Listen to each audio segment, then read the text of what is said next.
Supernatural exorcist and demonologist John Constantine helps a policewoman prove her sister's death was not a suicide, but something more.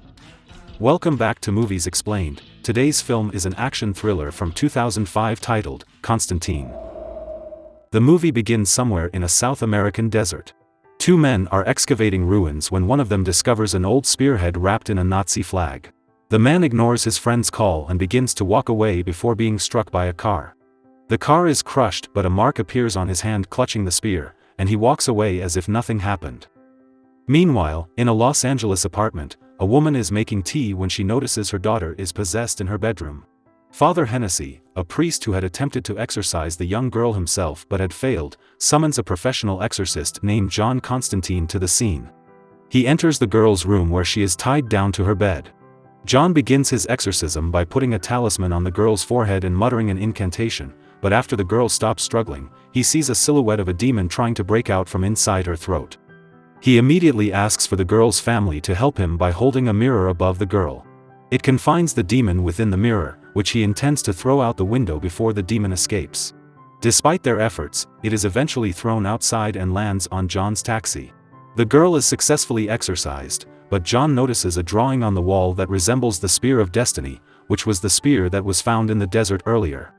He tells Father Hennessy that there's something wrong with this exorcism and he wants Hennessy to use his powers to find out if there's something unusual going on. John leaves the apartment and gets into the cab he arrived in, which is driven by his apprentice Chaz. Elsewhere in the city, an LAPD detective named Angela Dodson is in a confession booth. She confesses that she killed another criminal at her job, and she wonders how she could know where they are and when to exactly pull the trigger every time. She fears she might be damned, but the priest assures her that God has a plan for her. Angela returns home that night and while she sleeps, she dreams of someone whispering the name Isabel. In the dream, she's walking through a hospital towards the roof, removing her patient's tag and letting it go before she jumps. She smashes through a glass roof and into a pool, floating for a bit before she jolts awake. The following day, John is admitted to the hospital and informed that he has terminal lung cancer and that he does not have much time left. In the same hospital, Angela arrives at a suicide scene from her dream to find that the victim is her twin sister, Isabel. Though Isabel was a mental patient in the hospital and there was no indication of foul play, Angela insists that her sister would never kill herself because she's a devout Catholic. Back in John's apartment, a friend named Beeman drops by with some items that will help him with his job. The items are bullet shavings from an assassination attempt on the Pope, holy water from the River of Jordan, and a screech beetle that repels demons. John tells Beeman about the demon soldier he exorcised from the girl who was attempting to enter the human realm. Beeman is surprised because demons aren't supposed to be able to enter humans' physical realm. John asks Beeman to look into the phenomenon, before he and Chaz go to a church. He meets Angela, who is begging the priest to give Isabel a Catholic funeral, but he refuses because she committed suicide, which is a mortal sin. Meanwhile, John goes to talk to an angel named Gabriel, who he refers to as a half-breed. John tells her about the unusual exorcism and wants to ask God to extend his life so he can figure out what's wrong, but Gabriel only laughs at him. She thinks that John's determination to be accepted into heaven when he dies is a lost cause because no matter how many demons he banished, it's not self-sacrifice because he's doing it for his benefit. One must also have belief in God, and while John knows of his existence, John doesn't believe in his powers. Meanwhile, Father Hennessy is using his power to scan through a stack of newspapers while hearing whispers. He hears someone calling out to Isabel and grabs a newspaper article about her suicide. At home, Angela is reviewing the tape of Isabel's suicide and hears her muttering the name, Constantine. Outside, John is coughing on a sidewalk when he is attacked by an insect-covered demon. It warns John not to mess with demons before John uses the screeching beetle to repel it. It eventually gets hit and obliterated by a passing car. John decides to go to Midnight's nightclub and meets with the owner, Papa Midnight, who is a neutral party in the occult world. John tells him about the demons trying to cross into the mortal realm, which Midnight says is impossible because of the pact made by heaven and hell to maintain balance. John wants to use something he calls the chair, but Midnight is against it. Their conversation is interrupted by a demonic half-breed named Baltazar. He insults John, who threatens to exorcise him back to hell, but Midnight won't allow any hostilities inside his nightclub. Not getting any answers, John goes home where he is later visited by Angela. She tracked him down because she thinks John might be able to help him solve her sister's death. Because she is a devout Catholic and would never consider suicide, she believes that Isabel was brainwashed into taking her own life. John declines to assist her, but as Angela walks away, he notices shadows pursuing her. He chases her down and claims that her case is related to the one he's looking into. He tries to explain how heaven and hell exist in realms parallel to the human world, but Angela doesn't believe him. The power goes out unexpectedly, and shadows surround them. John lights up a cloth, exposing and banishing the many demons that surround them. Angela is taken aback by what she has witnessed, but John believes they are after Angela and that Isabel may be involved. To investigate, John must find Isabel's soul in hell. They head to Angela's apartment for the ritual. John dips his feet in a basin of water, tells Angela to leave the apartment, and establishes a connection with Isabel through her cat.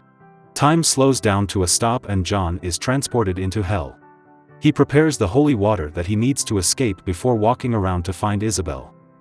She calls out to John from the top of the roof before removing her patient's tag from her marked hand. John runs to get the tag while the demons start to surround him. He grabs it and smashes the vial of holy water to return to the human realm.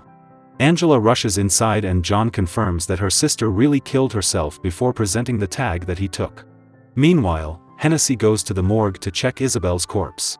He grabs her arm to read into her memories, but instead, he hears voices as a mark appears on Isabel's wrist. Hennessy tries to drink from his flask, but nothing comes out.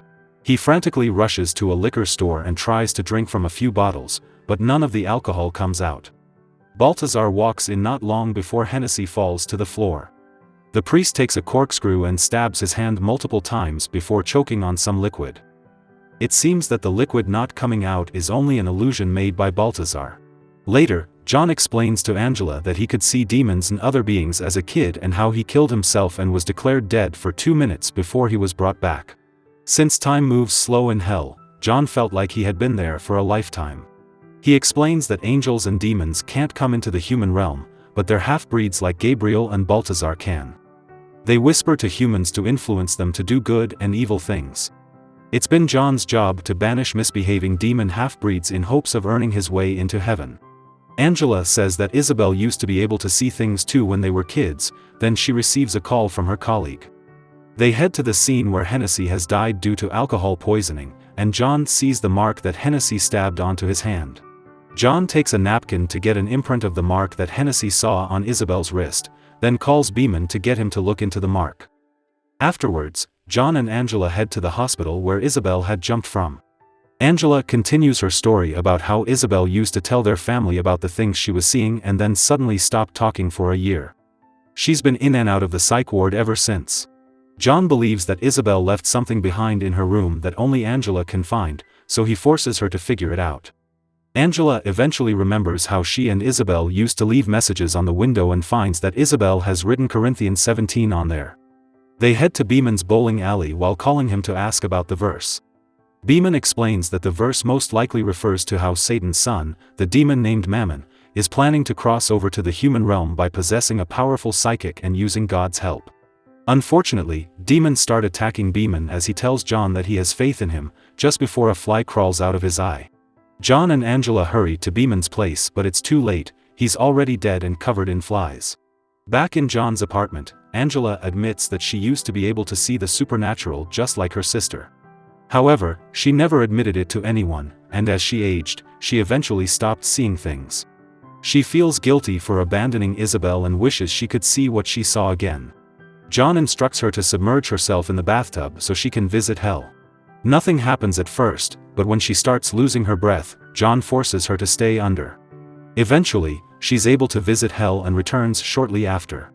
This seems to have shaken her and reawakened her suppressed powers.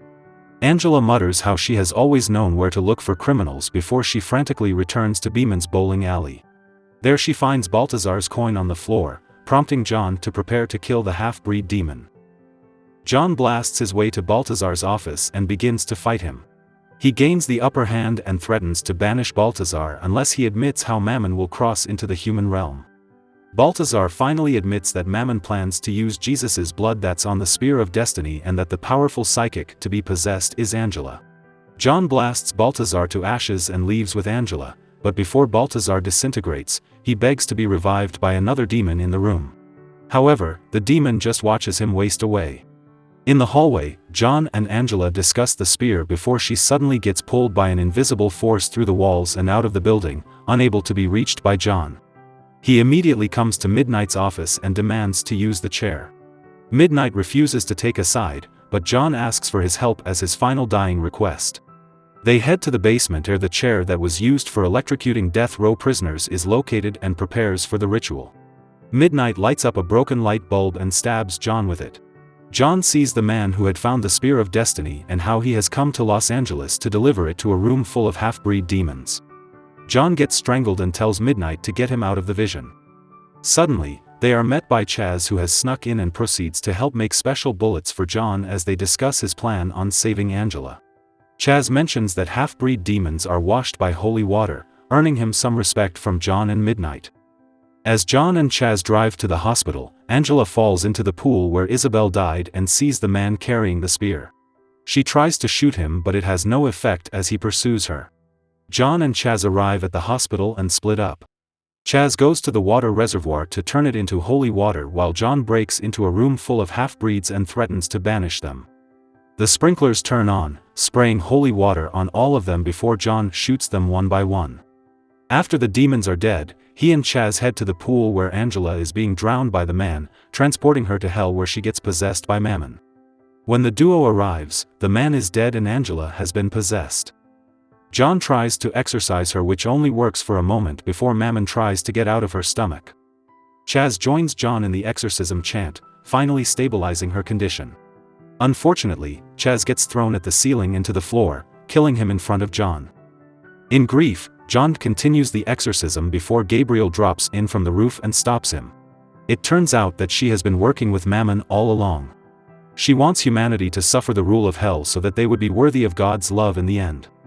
Gabriel blows John back, smashing him into a glass door before she grabs the spear. In desperation, he prays for God's help but changes his mind, instead slitting his wrists using a broken piece of glass. He waits as Gabriel is about to stab Angela and unleash Mammon, but then time comes to a stop. Lucifer himself has come to collect John's soul, but John tells him about what's happening in the other room. At first, Lucifer doesn't believe him until he goes to see for himself. He grabs Mammon, who is still in Angela's body, and taunts Gabriel. She tries to smite Lucifer but realizes that she lost her angelic powers before she is thrown back by the heavenly force while Lucifer returns his son to hell. He leaves Angela's body there before returning to John, asking the exorcist what he wants in return for informing him of Mammon. Instead of asking for a life extension, John asks for Isabel to be transported into heaven. Lucifer obliges before he proceeds to bring John's soul to hell. However, while he drags John's body, it suddenly becomes too heavy for him to move. It turns out that God has seen his request to save Isabel's soul as the ultimate sacrifice and welcomes John to heaven. Lucifer wants John's soul, so he forces John to continue living by grabbing all the tar and cancer from inside his lungs, saving his life. John wakes up and reunites with Angela before they see Gabriel emerge from the pool. She's now human and urges John to kill her for revenge. John decides to only punch her, introducing her to experience pain. He leaves with Angela and they head to the rooftop, where John gives her the Spear of Destiny to hide where nobody can find it. He says he has a lot to sort out, so Angela tells him she'll see him again sometime before leaving. The movie ends with John staring into the night, finally having faith in God's plan for him. Thanks for watching, like and subscribe for more videos.